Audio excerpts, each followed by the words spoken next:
78 just ಒಂದು basic broad information ಜೊತೆಗೆ ಯುವ ಮತದಾರರ ಸಂಖ್ಯೆಯನ್ನು ಕೂಡ ನಾವು ಕೊಟ್ಟಿದ್ದೇವೆ. ಅಂದ್ರೆ ಕಳೆದ ಒಂದು ವರ್ಷದಲ್ಲಿ ಎನ್ರೋಲ್ ಆಗಿರುವಂತಹ ಮತದಾರರು 29,655 ಮತದಾರರು.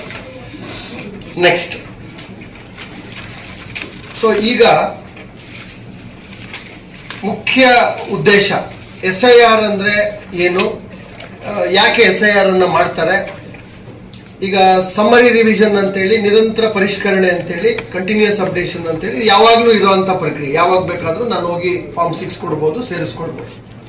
ಆದ್ರೆ ಏನಾಗುತ್ತೆ, ಕಾಲಕ್ರಮೇಣ ಒಂದು ಮತದಾರರ ಪಟ್ಟಿನಲ್ಲಿ ASDD ವೋಟರ್ಸ್ ಅಂತ ಕರಿತೀವಿ, absentee, shifted, death and duplicate.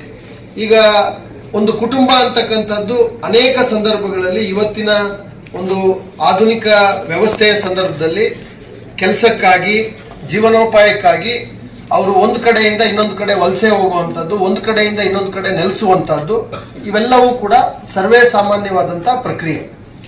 ಇದರ ಹಿನ್ನೆಲೆಯಲ್ಲಿ ಅನೇಕ ಸಂದರ್ಭಗಳಲ್ಲಿ ಒಬ್ಬ ಮತದಾರ ಒಂದೂರಿನಲ್ಲಿದ್ದು ಜೀವನೋಪಾಯಕ್ಕಾಗಿ ಅವನು ಇನ್ನೊಂದು ನಗರಕ್ಕೆ ಹೋಗಿ ಅಲ್ಲಿ ಜೀವನವನ್ನ ಕಟ್ಕೊಂಡು, ಅಲ್ಲಿ ದುಡಿಮೆಯನ್ನ ಕಟ್ಕೊಂಡು ಅಲ್ಲಿ ವಾಸವಾಗಿರ್ತಕ್ಕಂಥದ್ದು, ಆ ರೀತಿ ಆಬ್ಸೆಂಟಿ ಮತ್ತೆ ಶಿಫ್ಟೆಡ್ ಅಂತ ಕರಿತೀವಿ. ಇಲ್ಲಿ ಈ ಮತದಾರರ ಪಟ್ಟಿನಲ್ಲಿ ಇಲ್ಲೂ ಇದ್ದೀನಿ, ಇನ್ನೊಂದು ಕಡೆನೂ ಹೋಗಿ ಜೀವನ ಕಟ್ಕೊಂಡಿದ್ದೀನಿ. ಆ ತರದ ಮತದಾರರು.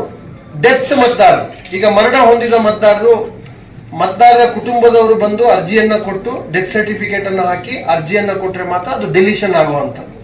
ಅನೇಕ ಸಂದರ್ಭಗಳಲ್ಲಿ ಅವರು ಕೂಡ ಮತದಾರರ ಪಟ್ಟಿನಲ್ಲಿ ಇರುವಂತ ಸಾಧ್ಯತೆ ಇರುತ್ತೆ. ಡೂಪ್ಲಿಕೇಟ್ ಮತದಾರರು ಒಂದಕ್ಕಿಂತ ಹೆಚ್ಚು ಮತಗಟ್ಟೆಗಳಲ್ಲಿ ತಮ್ಮ ಮತವನ್ನ ವಿವಿಧ ಭಾಗಗಳಲ್ಲಿ, 2 ವಿಧಾನಸಭಾ ಕ್ಷೇತ್ರ, 3 ವಿಧಾನಸಭಾ ಕ್ಷೇತ್ರ, ಅಥವಾ ಬೆಂಗಳೂರಿನಲ್ಲಿ ಅಥವಾ ಎಲ್ಲೋ ಕೆಲಸ ಮಾಡ್ತಿರ್ತಾರೆ, ಅಲ್ಲೂ ಇರುತ್ತೆ, ಟ್ರಾನ್ಸ್ಫರ್ ಆದ್ಮೇಲೆ ಇನ್ನೊಂದು ಕಡೆ ಬರ್ತಾರೆ, ಅಲ್ಲಿರುತ್ತೆ. ಈ ತರ ಇದನ್ನು ಡೂಪ್ಲಿಕೇಟ್. ಸೊ ASDD ಅಂತ ಕರಿತೀವಿ. ಈ ASDD ಮತದಾರರು ನಮ್ಮ ಜಿಲ್ಲೆಯಲ್ಲಿ ಪ್ರಸ್ತುತ 10,344 ಮತದಾರರು ಒಂದು ಮ್ಯಾಪಿಂಗ್ ಹಂತದಲ್ಲಿ ನಾವು ಒಂದು ಗುರುತಿಸ್ಕೊಂಡ್ರು ಅಂತದ್ದು. ಸೊ ಈ SIR ಅಂದ್ರೆ ಏನು ಅಂದ್ರೆ, ಏನು ನಮ್ಮ ಹತ್ರ ಈಗ ಮತದಾರರ ಪಟ್ಟಿ ಆಲ್ರೆಡಿ ಇದೆ, ಆ ಮತದಾರರ ಪಟ್ಟಿಯನ್ನು ಆಧಾರವಾಗಿ ಇಟ್ಕೊಂಡು ಆ ಮತದಾರರ ಪಟ್ಟಿಯ ಎಲ್ಲ ಮತದಾರರಿಗೆ ಎನ್ಯುಮರೇಷನ್ ಫಾರಂ ಅಂತೇಳಿ EF ಅಂತ ಕರಿತೀವಿ, ಎನ್ಯುಮರೇಷನ್ ಫಾರ್ಮ್ಗಳನ್ನ ಆ ಎಲ್ಲ ಮತದಾರರಿಗೆ ಅವರ ಮನೆ ಬಾಗಿಲಿಗೆ ತಲುಪಿಸಿ, ಜವಾಬ್ದಾರಿಯುತವಾಗಿ, ಅಧಿಕೃತವಾಗಿ, ವಿತ್ ಡಾಕ್ಯುಮೆಂಟೇಶನ್ ಅವರ ಮನೆ ಬಾಗಿಲಿಗೆ ತಲುಪಿಸಿ, ಅವರಿಂದ ಆ ಒಂದೇ ಒಂದು ಫಾರಂ, ನೋ ಡಾಕ್ಯುಮೆಂಟ್, ಯಾವುದೇ ದಾಖಲೆಗಳಿಲ್ದಲೆ ಆ ಫಾರಂ ಅನ್ನ ಫಿಲ್ ಮಾಡಿ ವಾಪಸ್ ತಗೊಳ್ಳುವಂಥದ್ದು ದೃಢೀಕರಣ. ಆ ಫಾರ್ಮ್ ಅಲ್ಲೇನೆ ಅದೇನಿರುತ್ತೆ ಏನು ಎಲ್ಲ ತಮ್ಗೆ ಮುಂದೆ ಹೇಳ್ತೀನಿ, ಅದನ್ನ ತೆಗೆದುಕೊಳ್ಳುವಂಥದ್ದು. ಕಾರಣ ಏನು ಅಂದ್ರೆ, ಈ ಇರುವಂತ ಮತದಾರರ ಪಟ್ಟಿಯ ನೈಜತೆಯನ್ನ ಮತ್ತೊಮ್ಮೆ ಕಾಲೋಚಿತಗೊಳಿಸಿಕೊಂಡು ಎನ್ಯುಮರೇಷನ್ ಫಾರ್ಮ್ ಯಾರ್ಯಾರ್ದು ಬರುತ್ತೆ ಆ ಎಲ್ಲರನ್ನ ಆಧಾರವಾಗಿ ಇಟ್ಕೊಂಡು ಒಂದು ಕರಡು ಮತದಾರರ ಪಟ್ಟಿ ಅಂತೇಳಿ ನಾವು ತಯಾರಿಸ್ತೇವೆ. ಆ ತಯಾರಿಸುವಂತ ಸಂದರ್ಭದಲ್ಲಿ ಏನಾಗುತ್ತೆ, ಆಬ್ಸೆಂಟಿ ಇರೋಂಥವ್ರು ಅವರು ಇರಲ್ಲ, ಹಾಗಾಗಿ ಫಾರ್ಮ್ ನಮಗ್ ಬರಲ್ಲ.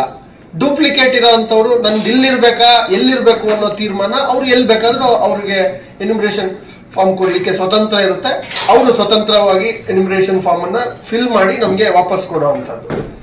ತದನಂತರ ಡೆತ್ ಆಗಿದ್ರೆ ಅವರಿಂದನೂ ಕೂಡ ನಮಗೆ ಫಾರಂ ಬರೋದಿಲ್ಲ. ಸೊ ಹಾಗಾಗಿ ಅವರು ಕೂಡ ಹೊಸ ಮತದಾರರ ಪಟ್ಟಿನಲ್ಲಿ ಸೇರೋದಕ್ಕೆ ಅವಕಾಶ ಇರುತ್ತೆ.